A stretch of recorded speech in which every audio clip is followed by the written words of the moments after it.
బంగారం, బ్యాంకులు, ఇతర ప్రైవేటు సంస్థల్లో ఉన్న విడిపించి కొనబడును. కొమ్మూరి గోల్డ్, ఆంధ్ర మరియు తెలంగాణ. రాష్ట్ర వ్యాప్తంగా ఈరోజు వైఎస్ఆర్సీపీ నాయకులపైన, మద్దతుదారులపైన ఈరోజు దాడులు ప్రోత్సహించి చంద్రబాబు నాయుడు గారు, అదేవిధంగా లోకేష్ గారు కూడా పైశాచిక ఆనందం పొందుతూ ఉన్నారు. నిన్న వినుకొండలో నడి రోడ్లో చేతులు నరికేసి వైఎస్ఆర్సీపీ లీడర్ని చంపేయడం జరిగింది. అదేవిధంగా ఇప్పటికే చాలా మర్డర్లు జరిగాయి, చాలా చోట్ల గొడవలు జరుగుతున్నాయి. పుంగనూరు నియోజకవర్గంలో రాజకీయంగా అక్కసు పట్టలేక, రాజకీయ కక్షతో ప్రశాంతంగా ఉన్న పుంగనూరు నియోజకవర్గంలో కార్యకర్తల ఇల్లులు నేలమట్టం చేశారు, ఆస్తులు ధ్వంసం చేశారు, ప్రభుత్వ ఆస్తులు డ్యామేజ్ చేశారు, ఎంతమందినో గాయపరిచారు. అదేవిధంగా ఒక ప్రజాప్రతినిధిగా, ఎంపీగా ఇక్కడ ప్రశాంతమైన పుంగనూరులో ఈరోజు ప్రజల దగ్గరకు వస్తే కావాలనే అడ్డుకొని, కావాలనే గొడవలు చేస్తూ ఈరోజు మారణాయుధాలతో, రాళ్లతో, అదేవిధంగా ఇంటిపైకి మన గౌరవ పెద్దలు రెడ్డప్ప గారి ఇంటికి వస్తే ఈరోజు ఇంటిపైకి వందలాది మంది వచ్చి దాడులు చేసి ఈరోజు అటాక్ చేశారు. ఇంకా కూడా ఈరోజు ఈ ప్రెస్ మీట్ జరుగుతూ ఉన్నప్పుడు కూడా ఈరోజు ఇంకా కూడా దాడులు జరుగుతున్నాయి. మీరందరూ కూడా విజువల్స్ తీసుకోవచ్చు. ఈరోజు బళ్ళన్నీ కూడా ఏ విధంగా చేస్తారు, ఎన్ని రాళ్ళు తీసుకొచ్చారు, ఏ విధంగా ఆయుధాలతో ఇది చేస్తారు, చుట్టుపక్కల అందరూ కూడా ఉన్నారు. ఇవన్నీ కూడా చంద్రబాబు, లోకేష్ ప్రోద్బలంతోనే ఇవన్నీ కూడా జరుగుతున్నాయని చెప్పి కూడా నేను తెలియజేస్తా ఉన్నాను. అధికారం ఎప్పుడూ శాశ్వతం కాదు, కానీ ఇది మంచి ఒరవడి కాదు.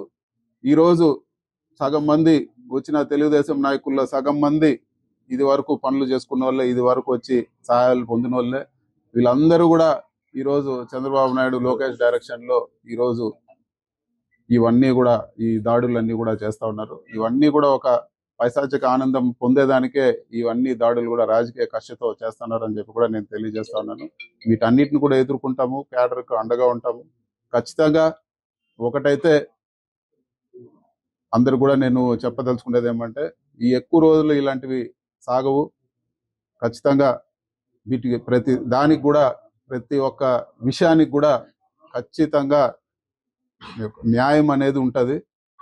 అది జరిగేటప్పుడు ఖచ్చితంగా బలంగా జరుగుతుంది అని చెప్పి కూడా ఇది చేస్తాను. ఏ పార్టీ కూడా ఎప్పుడు కూడా శాశ్వతంగా ఉండదు. గత తెలుగుదేశము 39%తో అధికారంలోకి వచ్చింది. 40%తో ఖచ్చితంగా రేపు రాబో రోజుల్లో ఇలాంటి పాలనను ఈరోజు ప్రజలు హర్షించే పరిస్థితి లేదు. ఖచ్చితంగా రేపు ఇదే పరిస్థితులు ఇదే ఉంటే, ఈ రోజు ఎలక్షన్ పెట్టినా కూడా ఖచ్చితంగా ఎక్కువ సీట్లు మాకు వచ్చాయని చెప్పి కూడా నేను తెలియజేస్తున్నాను. ఈరోజు ఇప్పటికే చూసాం, పరిపాలన సరిగ్గా చేయకుండా అవన్నీ డైవర్షన్ చేసేదానికి ఈరోజు అమ్మ ఒడి తల్లికి ఒకటే అని చెప్పి ఇచ్చి మళ్ళీ కూడా దాన్ని ఎప్పుడు ఇస్తారో కూడా చెప్పే పరిస్థితి లేదు. పథకాలన్నీ కూడా ఆపేశారు. ఈరోజు అభివృద్ధి అనే మాటే లేదు. మరీ ముఖ్యంగా పుంగనూరు నియోజకవర్గంలో ఏ ఒక్క గవర్నమెంట్ బెనిఫిట్ ఆశించకుండా ఇక్కడ వాళ్ళే భూమికి డబ్బులు కట్టి ఇక్కడ ఎలక్ట్రిక్ బస్ ఫ్యాక్టరీ పెడతామని వస్తే ఈరోజు కక్షపూరితంగా పుంగనూరు నియోజకవర్గం పైన కక్షపూరితంగా వాళ్ళకు కూడా ఈరోజు కోఆపరేట్ చేసే పరిస్థితి లేదు. ఇక్కడ గొడవలు సృష్టించి ఒక విధంగా వాళ్ళని బెదిరిస్తూనే వాళ్ళకి ఎటువంటి సహకారం కూడా అందించడం లేదు. ఇప్పటికీ ఒక ఇండస్ట్రీ పూర్తిగా వస్తా ఉంది. ఈరోజు అతిపెద్ద ఇండస్ట్రీ ఇక్కడికి వస్తే పక్కన కర్ణాటకకు కానీ, ఆంధ్రాకు కానీ ఉపయోగపడే విధంగా ఇక్కడ ఎలక్ట్రిక్ బస్ ఫ్యాక్టరీని కూడా ఈరోజు కక్షపూరితంగా తరిమేసే పరిస్థితి ఉందని చెప్పి కూడా నేను తెలియజేస్తున్నాను. జరగరాని నష్టం ఖచ్చితంగా ఇలాంటి చర్యలతో, ఇలాంటి తప్పుడు కార్యక్రమాలతో, ఇలాంటి కక్షపూరిత రాజకీయాలతో ఈరోజు పుంగనూరు నియోజకవర్గం నష్టపోతోందని చెప్పి కూడా నేను తెలియజేస్తున్నాను. రాజకీయ కక్ష ఉండొచ్చు, కానీ నియోజకవర్గ ప్రజలపైన కక్ష చూపకూడదని చెప్పి కూడా నేను కోరుకుంటున్నాను. ఈరోజు ఈ దాడులు ఖచ్చితంగా, ఈ దాడులకంతా కూడా ముగింపు పలకాలి. మీరు పెట్టే ఈ సాంప్రదాయం రేపు ఇంకా కూడా ఈరోజు మొలక లాగుంది, రేపు పెద్ద వృక్షమే మీకు కూడా చుట్టుకుంటుందని చెప్పి కూడా నేను తెలియజేస్తా ఉన్నాను. ఏ రోజు కూడా పుంగనూరు నియోజకవర్గంలో ఇంత హింసాత్మక ఘటనలు ఎప్పుడు కూడా జరగలేదు. ఇలాంటి దారుణమైన ఘటనలు ఇప్పటికి ఒకసారి కాదు, ప్రతిసారి కూడా ఇదే. వీటికి భయపడే ప్రసక్తే లేదు. కానీ ఇట్లాంటి సాంప్రదాయాలు, ఇట్లాంటి సంస్కృతి వల్ల నియోజకవర్గం నష్టపోతుందనే ఒక బాధ ఈరోజు మీకు అందరు కూడా నేను తెలియజేస్తా ఉన్నాను. ఖచ్చితంగా వీటన్నిటికి కూడా ప్రజలు గమనించాలి. వీటన్నిటి కూడా తెలుగుదేశం పార్టీకి కూడా హితవు చెప్తా ఉన్నాను. ఇలాంటివి నియోజకవర్గ ప్రజలకు కానీ లేకపోతే నియోజకవర్గ అభివృద్ధికి కానీ ఏ మాత్రం మంచిది కాదని చెప్పి కూడా నేను తెలియజేస్తా ఉన్నాను. మీకు చేతనైతే ప్రజల్లో మంచి పేరు తెచ్చుకోండి. మేము ఈరోజు ఎలక్ట్రిక్ బస్ ఫ్యాక్టరీ తెచ్చాం, దానికన్నా ఇంకా మీరు బెటర్గా దాన్ని పోకుండా చేసి ఇంకా బెటర్గా అభివృద్ధి చేయండి. ఇన్ని రోడ్లు వేసినాం, ఈరోజు అభివృద్ధి కార్యక్రమాలు జరిగాయి. ఈరోజు అభివృద్ధి అనే మాటే లేదు. ఈరోజు జరిగే అభివృద్ధి అంతా కూడా కార్యకర్తల ఇల్లులు కొట్టడము, ప్రభుత్వ ఆస్తులు ధ్వంసం చేయడము, బ్యాడ్మింటన్ కోర్ట్ ఊరంతా వాడుకుంటే బ్యాడ్మింటన్ కోర్ట్, అది ఎవరి ఆస్తి కూడా కాదు, దాన్ని పూర్తిగా ధ్వంసం చేశారు. ఈరోజు పోలీసులు కూడా ప్రేక్షక పాత్ర వహిస్తా ఉన్నారు.